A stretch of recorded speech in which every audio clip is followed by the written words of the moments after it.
Hi guys. So kung lalabas kayo ng mainit ang panahon, dali nyo ito. Tubig. So, ilagay ka sa freezer.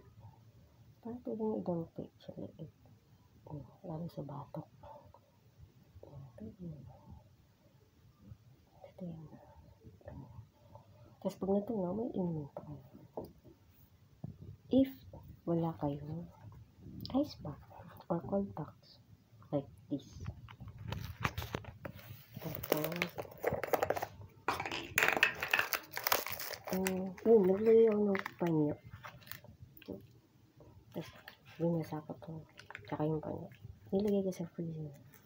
So, alternate nyo kung wala kayong ice pack or cold packs. Mag-cold panyo or cold bimpo na lang kayo. Dali nyo lang. Pag natunaw yan, pwede nyo na lagay sa batok. Pwede dito sa noo. Lampion nyo. Pwede din sa mukha para mahimas-masan at maibsan nyo yung tindi ng init ng panahon. Okay ba?